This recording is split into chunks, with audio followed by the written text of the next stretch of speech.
Bonjour à tous, je me présente, je suis sexothérapeute et conseillère conjugale et je vais vous parler aujourd'hui de ce qu'est justement la sexothérapie.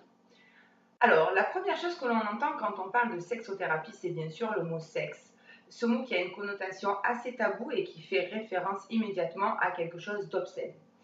Or, si le mot sexe fait penser à l'intime et au plaisir, il est également la source de nombreux soucis à des degrés d'importance différents selon bien sûr les individus.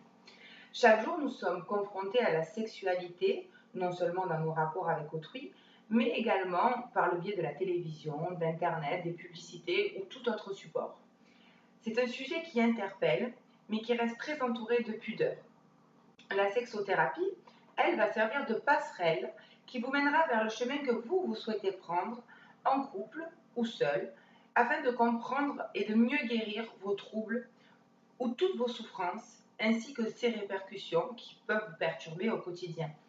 Le dialogue et la confiance vont être les maîtres mots d'une consultation et doivent être les guides de votre futur bien-être.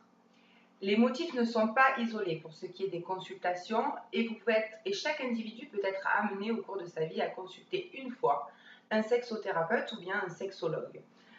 On peut être confronté à des problèmes tout simples qui vont être quand même assez frustrants, mais qui sont la baisse de libido ou la perte de désir, ou des problèmes un peu plus poussés, comme les troubles de la sexualité, le dysfonctionnement érectile ou éjaculatoire, la frigidité, le vaginisme qui concerne évidemment les femmes, l'anorgasmie, l'hyperesthésie, la dyspareunie, ou bien encore, plus important bien sûr, qui est un degré complètement différent, les actes de violence sexuelle qui peuvent être subis ou bien tout simplement imposés. Vous l'aurez compris, au-delà de l'idée directement que l'on se fait de la sexualité et du rapport sexuel simple, le spectre est quand même assez large en ce qui concerne les besoins des patients qui viennent consulter un sexothérapeute. Alors j'espère que cette vidéo vous aura un peu plus éclairé sur le sujet et sur le métier de la sexothérapie. Surtout, n'hésitez pas à consulter un sexothérapeute, excusez-moi, si vous en ressentez le besoin. N'oubliez pas que ce sont des professionnels qui sont là pour vous aider et non pas pour vous juger.